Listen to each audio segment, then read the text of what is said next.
Good morning and welcome to Nigeria Today. I am your anchor and today is Thursday, the 4th of June 2026. Here is your briefing on the stories shaping Nigeria and the world this morning. President Bola Tinubu is expected to address a joint session of the National Assembly on Democracy Day, the 12th of June. Security is again dominating the national conversation.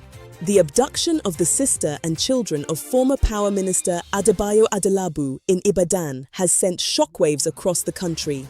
Former Vice President Atiku Abubakar has described the incident as proof that no one is safe under the current administration.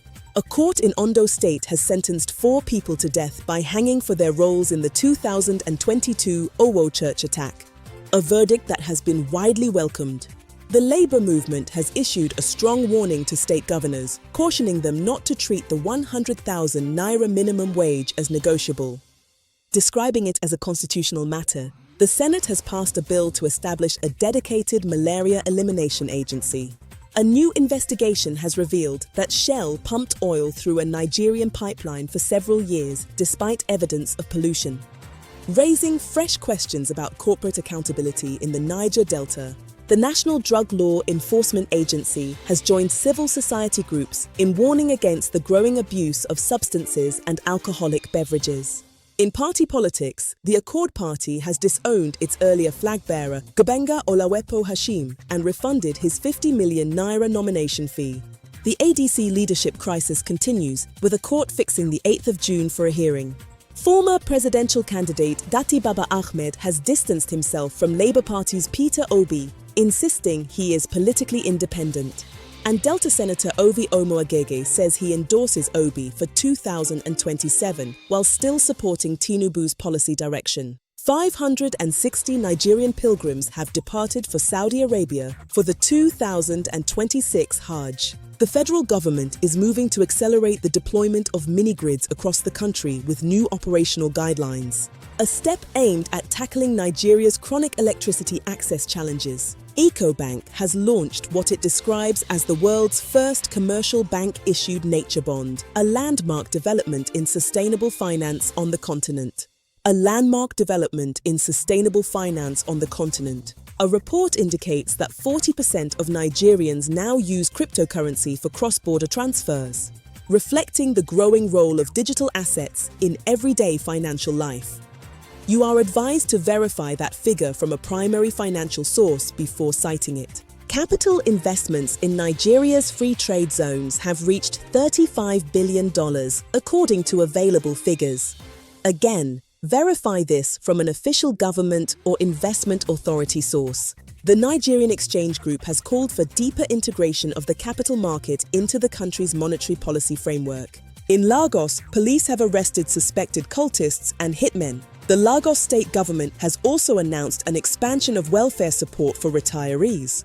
In Ogun, a community has raised an alarm over the pollution of its water source by a company demanding government sanctions. Gunmen have attacked an immigration office in Ogbomoso, Oyo State, disarming officers. This development comes as the state continues to reel from the school kidnapping crisis. In Anambra, one suspect has been arrested following the attack on the convoy of Governor Soludo's aide that killed 4 people.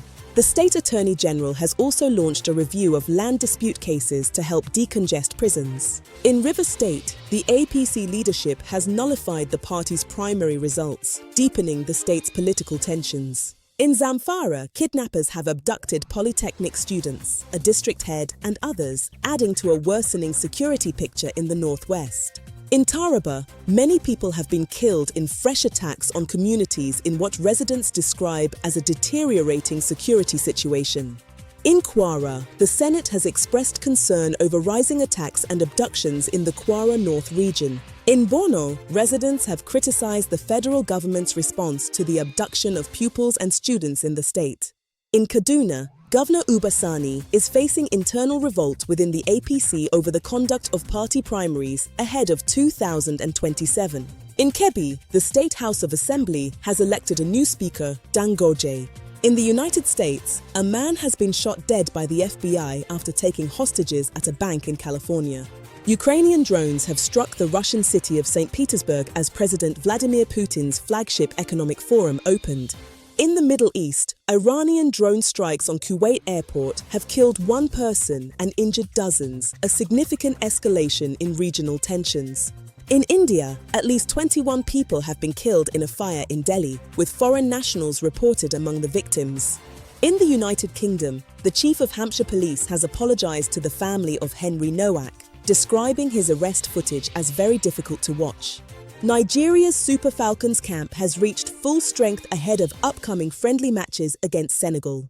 The Athletics Federation of Nigeria has warned athletes that missing the national trials will cost them their place at the Commonwealth Games.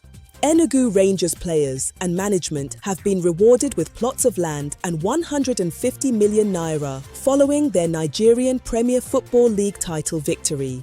At the French Open, Italian player Flavio Cobolli won the third set against Canadian Felix Auger-Aliassime in their quarter-final clash. Oscar-winning Star Wars editor Marcia Lucas has passed away at the age of 80. Singer Peabo Bryson, best known for the Beauty and the Beast soundtrack, has also died, with Celine Dion among those expressing grief at his passing. That is your news briefing for this Thursday morning.